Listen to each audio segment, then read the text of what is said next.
So when we're writing the intro to the VSL, which is the hook and the lead, which go hand in hand, there's two main purposes. The first is to get them hooked, to capture their attention with unique, relevant, or curiosity-driving information.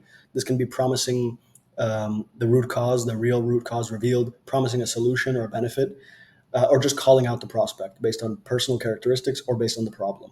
This is what gets them to watch through the hook, through the lead, and eventually through the VSL. And the second purpose is that we want to create an emotional reaction. This gives them an attachment to the video. So it's not just interesting information, it's personally relevant, personally interesting information, and we make it personal through that emotional reaction. We want to create that, again, personal is the important word here, personal emotional reaction in conjunction with directing their thoughts to the problem that we want to solve. So it's relevant and it's personal.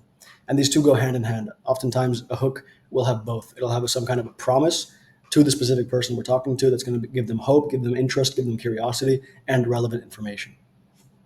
Now, to get someone hooked and engaged in our lead, we want to use open loops. So this is where we're going to promise some kind of valuable or interesting information without fully giving the full idea, without providing a conclusion to our statement.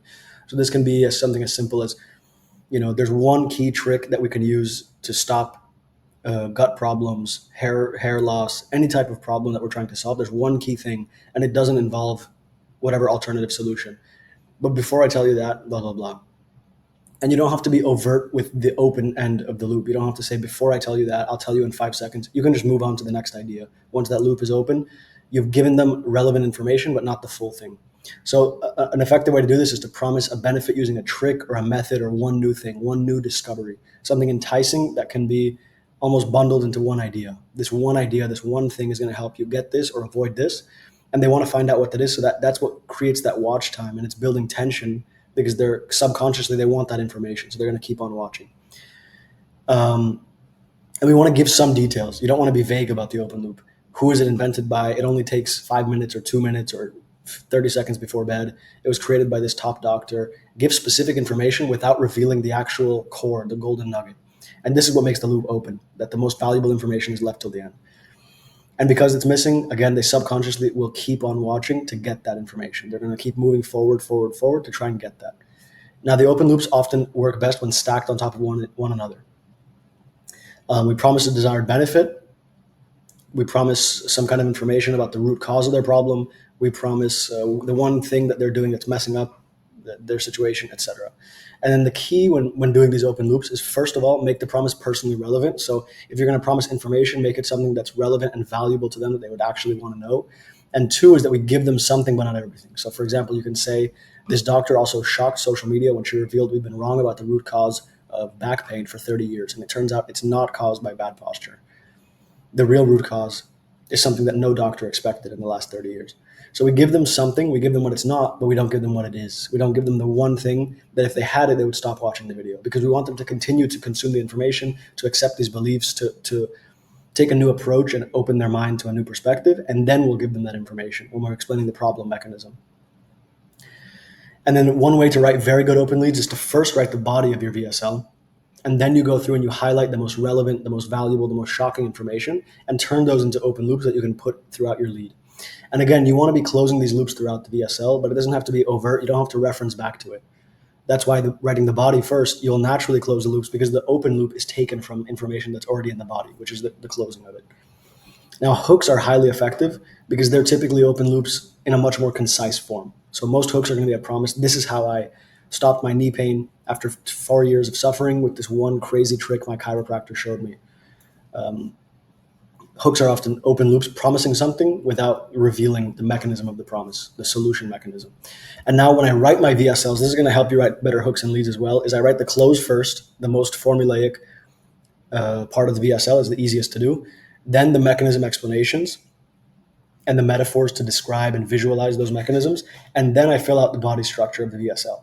Once that is done, then I go and I write my leads. And finally, lastly, I do the hooks, because you're taking information from the body to write your lead. It's as relevant as possible, as engaging as possible. And then you take from the lead to write the hook, to make sure that all three are congruent, all three parts, the hook, the lead, and the body.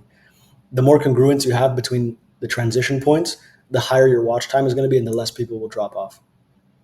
And that brings me to this point. When you're writing your leads and hooks, know exactly where that lead connects to the VSL body. Know exactly where the hook connects to the lead. because those two sentences, the end of the lead and the start of the body, need to be congruent. They need to flow. They need to sound like it's just one piece of thought, one stream of consciousness. If it feels like there's an abrupt, jarring change between the two, like the lead is not congruent with the body, and I see this often when people are mass testing leads and the lead does not transition smoothly to the body, you're going to lose people because you lost their train of thought. So if your VSL starts, for example, by highlighting what's not causing the problem directly, the last sentence of the lead should focus on the mistaken problem mechanism, the deception, the confusion in the industry, the way that doctors thought it was, the problem was truly caused by when it's not. So you make the lead congruent to the VSL. And then you write the hooks last. And by now you have the most important, most interesting, most biggest benefit information, and you use these in your hooks as open loops.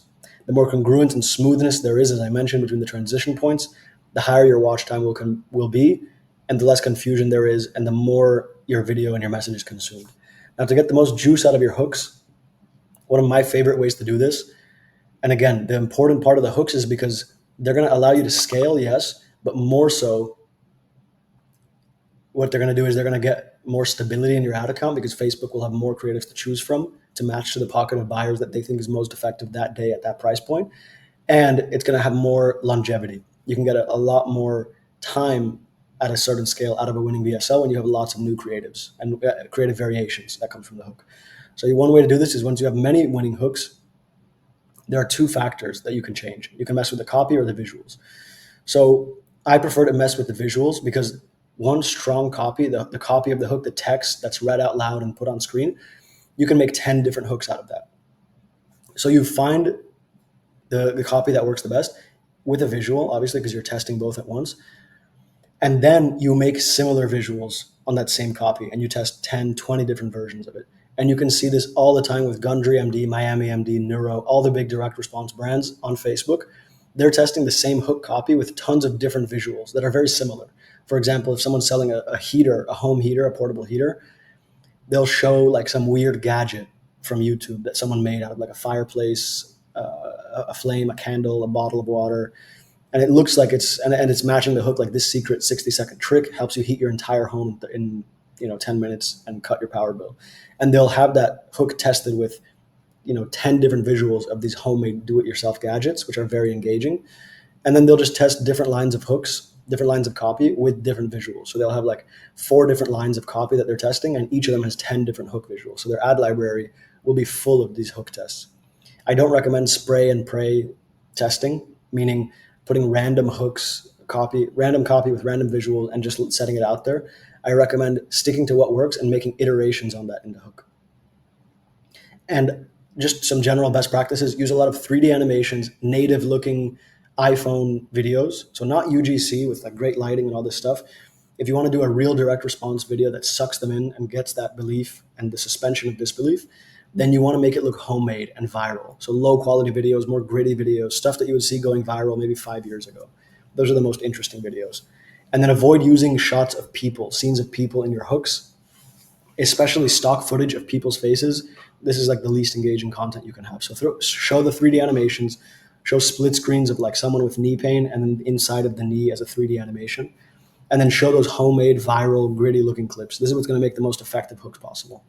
So this was a summary of how I approach hooks and leads for my VSLs. This is where I spend the most amount of time because once I've validated a VSL and an offer, that first main VSL is going to typically be the one that scales the highest for the longest. And now my job is to get the most profitability out of it and the most scale and the most longevity and stability. And that comes from lots of hook and lead testing, iterating on proven winning ideas, winning concepts, and just continuously doing that and having my team continuously create hooks and leads that are going to then go live, be tested, and then scaled up. Thank you for watching. If you want to learn more about how I do VSLs, specifically for Facebook, for e-com brands, check out the link below for my private community. Otherwise, if you have any questions, put it in the comments or you can DM me on social media. Thanks for watching. Boom. Peace.